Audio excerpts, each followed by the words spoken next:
korban tersebut memang sudah sisa tulang belulang nih, sudah menjadi tengkorak. Posisinya itu ada dua batu seperti ini, dua batu. Jadi tengkoraknya itu di batu ini kayak terhimpit gini dia, ya, terhimpit gini, dan ini posisinya sungai.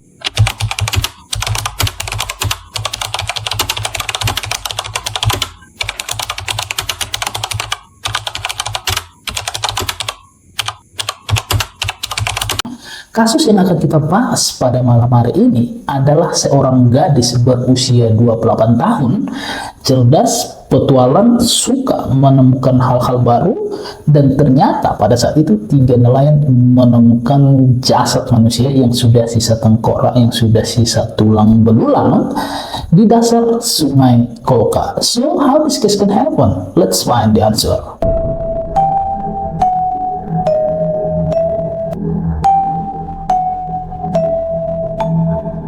Natasha Crumbrooks adalah seorang gadis yang berusia 28 tahun tentunya, yang memiliki profesi sebagai pengacara muda di negaranya Belgia. Sekalipun Natasha ini sudah memiliki profesi yang begitu cerah, seorang lawyer, ternyata Natasha ini memiliki sebuah hobi yang begitu menantang. Natasha ini suka banget berpetualang sendirian untuk menjelajahi ya tempat-tempat wisata yang begitu menantang, ya, yang begitu menantang. Artinya apa? Artinya Natasha di sini suka banget melakukan penjelajahan ke belahan Eropa, seperti mendaki gunung, menjelajahi hutan, bahkan mendaki tebing yang curam sekalipun, ya. Natasha suka banget dengan hal-hal seperti itu.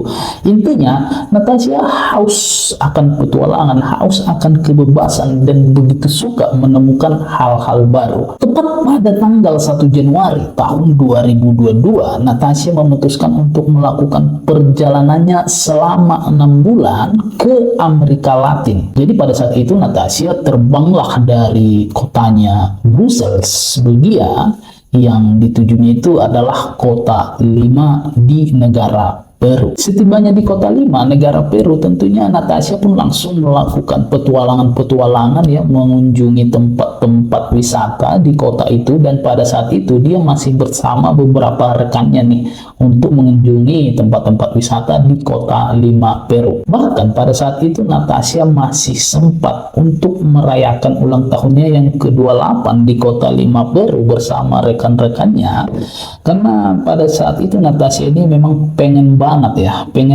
merayakan ulang tahunnya di alam yang begitu bebas, ya, di alam bebas. And finally pada saat itu momen itu pun tercapai, ya, dan mereka merayakan ulang tahun Natasha yang ke-28 di sebuah danau Titicaca yang berada di kota 5 Peru. Setelah itu, ya, Natasha pun memutuskan untuk melanjutkan perjalanannya ke sebuah lembah yang begitu dalam, tebing yang begitu curam, yang sering disebut ini namanya Kolka Canyon. Kolka Canyon ini terdapat, ya, di bagian Peru Selatan, ya, di sebuah kota kecil yang namanya Cabana Conde. Jadi kota kecil Cabana Conde inilah titik awal ketika para turis untuk menaklukkan Kolka Canyon. Perlu diketahui Kolka Canyon itu adalah lembah yang begitu curam, salah satu lembah yang paling dalam di dunia, dan juga terdapat tebing-tebing yang begitu curam, ya, tebing-tebing yang begitu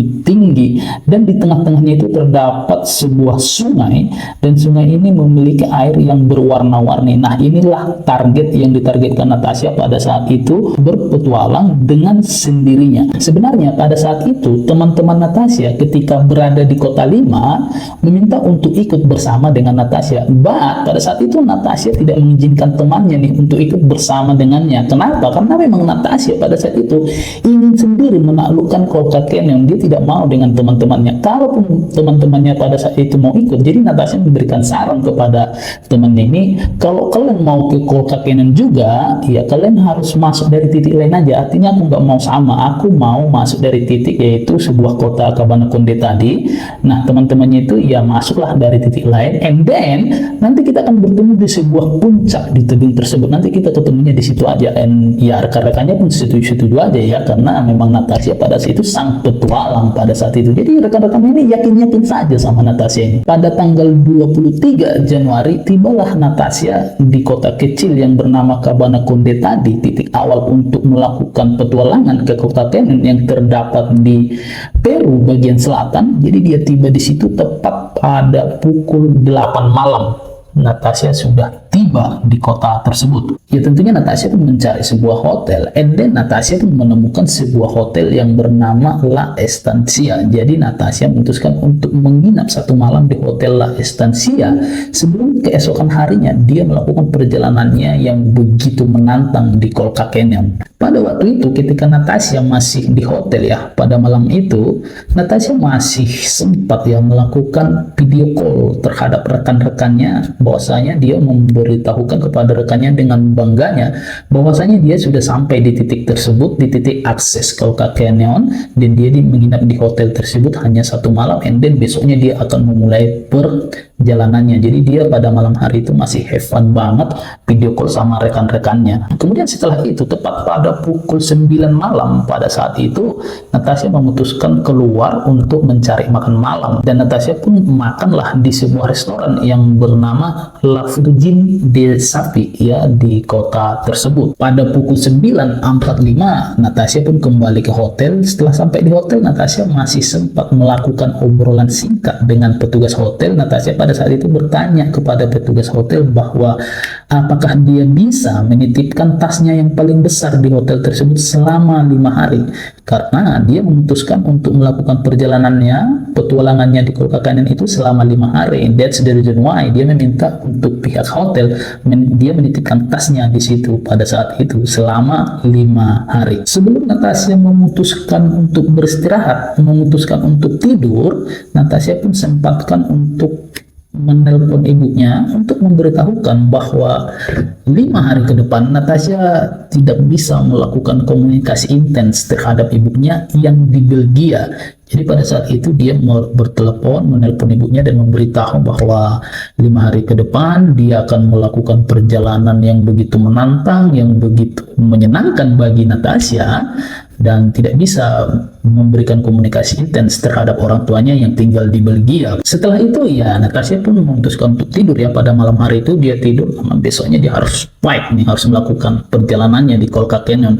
Dan tibalah saatnya pada tanggal 24 Januari tepat di pagi hari pukul 6.30 di pagi hari, Natasha pun mulai nih meninggalkan hotel, mulai melakukan perjalanan ke Colca Canyon untuk melakukan perjalanan petualangannya, menyalurkan hobinya pada saat itu. Artinya di situ dia semangat keluar dari hotel bawa tas ya, cuma yang tas yang besar ditinggalkannya di hotel. Pada saat itu pukul 6.30 dia keluar dari hotel dan berangkat memulai perjalanannya di Colca Canyon. Nah, sesuai janji Natasha ya, bahwasanya 5 hari ke depan dari tanggal 24 Januari dia tidak bisa memberikan komunikasi intens terhadap ibunya. So pada tanggal 29, 5 hari kemudian, nah ibu Natasha pun menghubungi Natasha dong ya, menghubungi untuk menanyakan kabar Natasha udah sampai mana, udah bagaimana dia di Colca Canyon, apakah baik-baik saja atau bagaimana. Kira-kira begitulah niat ibu Natasha. Tapi ketika Natasha dihubungi ternyata sudah tidak ada respon. Artinya di sini memang sudah tidak bisa dihubungi. Natasha ini udah lost kontak gitu ya. Artinya Natasha ini tidak ada respon sama sekali dan tidak bisa dihubungi oleh ibunya yang berada di Belgia. Setelah itu ibunya pun memutuskan untuk menelpon temannya Natasha, menghubungi rekan-rekan Natasha. Ternyata kabar yang sama pun didapatkan dari temannya, bahwasanya Natasha sudah nggak bisa dihubungi gitu, nggak bisa dihubungi oleh teman-temannya. Artinya teman-temannya juga ya nggak bisa menghubungi Natasha, nggak ada respon sama sekali. Oleh karena itu ibu Natasha pun memutuskan untuk membuat laporan kehilangan terhadap pihak kepolisian Belgia pada saat itu ya. Nah setelah itu ibu Natasha pun langsung terbanglah ke Peru, ke kota Lima. Setelah nyampe di Peru di kota Lima, Ibu Natasha itu membuat laporan kehilangan tentang Natasha di Colca Canyon, ya, dan pihak kepolisian Peru pun menerima dengan positif dan mengantarkan Ibu Natasha ke kota Cabana Conde, titik awal Natasha memulai perjalanan, dan pihak kepolisian juga mengantar orang tua Natasha ke hotel di mana Natasha menginap pada malam hari itu. Di samping itu ya, pihak kepolisian langsung melakukan pencarian ya di Colca Canyon. 70 personil langsung diturunkan untuk mencari keberadaan Natasha pada saat itu. 1 minggu dilakukan pencarian, ternyata tidak ada menghasilkan hasil apapun. Artinya tidak ada jejak Natasha, tidak ada tanda-tanda penemuan Natasha lah. Sudah hampir 1 minggu nih dilakukan pencarian.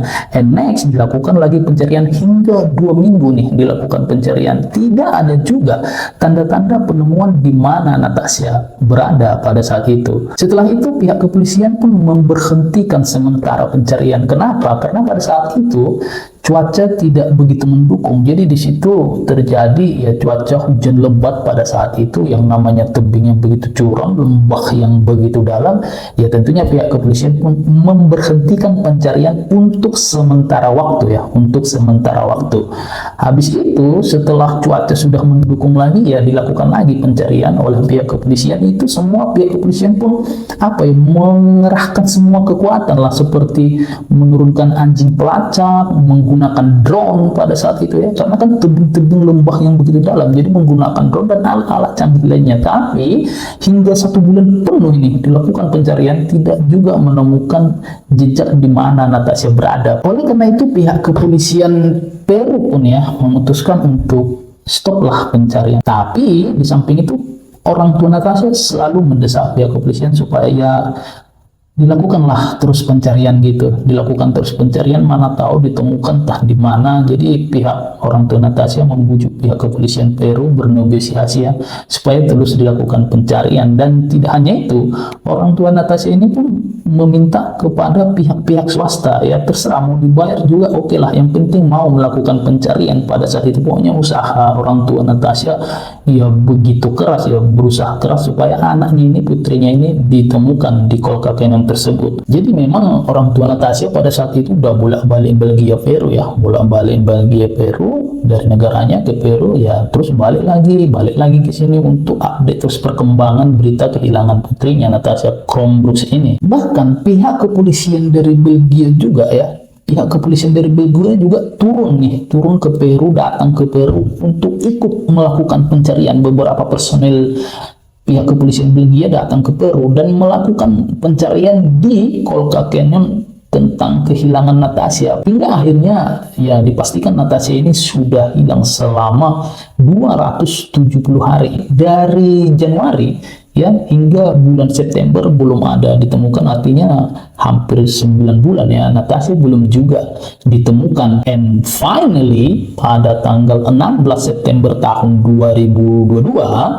3 nelayan menemukan jasad manusia yang sudah menjadi tengkorak, yang sudah sisa tulang belulang di dasar sungai Colca. Oleh karena itu ya 3 nelayan tadi langsung melakukan laporan ke pihak kepolisian, dan tentunya pihak kepolisian langsung melakukan evakuasi terhadap korban tersebut. Jadi korban tersebut ya ada fotonya, dikasih tunjuk, tidak bisa saya tampilkan di sini. Jadi korban tersebut memang sudah sisa tulang belulang nih, sudah menjadi tengkorak. Posisinya itu ada 2 batu seperti ini, 2 batu. Jadi tengkoraknya itu di batu ini kayak terhimpit gini dia ya, terhimpit gini, dan ini posisinya sungai. Nah gitulah penampakan korban yang ditemukan 3 nelayan pada pertanggal 16 September tahun 2022. Tentunya pihak kepolisian pun berhasil mengevakuasi korban tersebut ya, dan dibawa ke kantor polisi untuk dilakukan otopsi tentunya. Nah di samping itu pihak kepolisian pun langsung mengabari ya, kasih kabar ke pihak keluarga Natasha bahwa ada penemuan jasad ya di dasar sungai Colca, dan pihak kepolisian menduga bahwasanya itu adalah sosok Natasha yang telah dinyatakan hilang selama 270 hari Ya, jadi pihak kepolisian meminta orang tua Natasha datanglah ke Peru untuk dilakukan pencocokan DNA. Pada saat itu juga orang tua Natasha pun langsung datang ya ke Peru dan dilakukanlah pencocokan DNA, tes DNA. Ternyata benar bahwa jasad ya yang ditemukan 3 nelayan tersebut adalah seorang sosok Natasha Crumbrooks. Tentunya pada saat itu orang tua Natasha, ibu Natasha pun tentunya begitu sedih.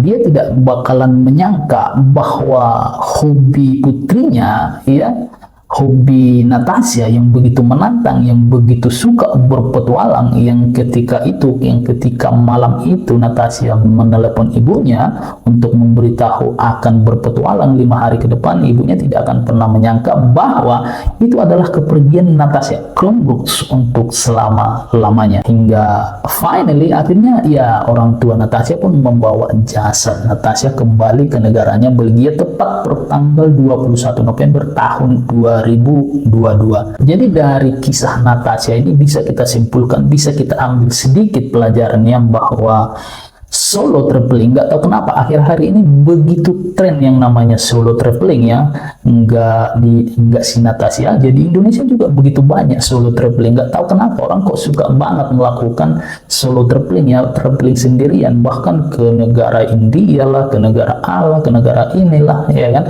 Artinya apa? Artinya ya supaya menghindari yang namanya solo traveling, supaya nanti kalau terjadi apa-apa ya sebenarnya kita bawa teman dong, bawa teman 1 atau 2 orang. Kalau terjadi cedera atau apa ya minimal adalah yang menolong kita. Kalaupun kita harus mati di tempat itu ya minimal ada orang yang langsung menemukan mayat kita, seperti itu, daripada kita solo traveling tapi ketika cedera ya mayat kita tidak ditemukan. Untuk apa hobi-hobi seperti itu kan ya. Jadi sebaiknya kalaupun kita memiliki hobi yang sedikit ekstrim ya sebaiknya jangan pergi sendirian ya, minimal bawa kawan lah 1-2 orang. Jadi ketika ada trouble ada yang menolong, ada yang melihat kita, ada yang memberikan pertolongan terhadap kita.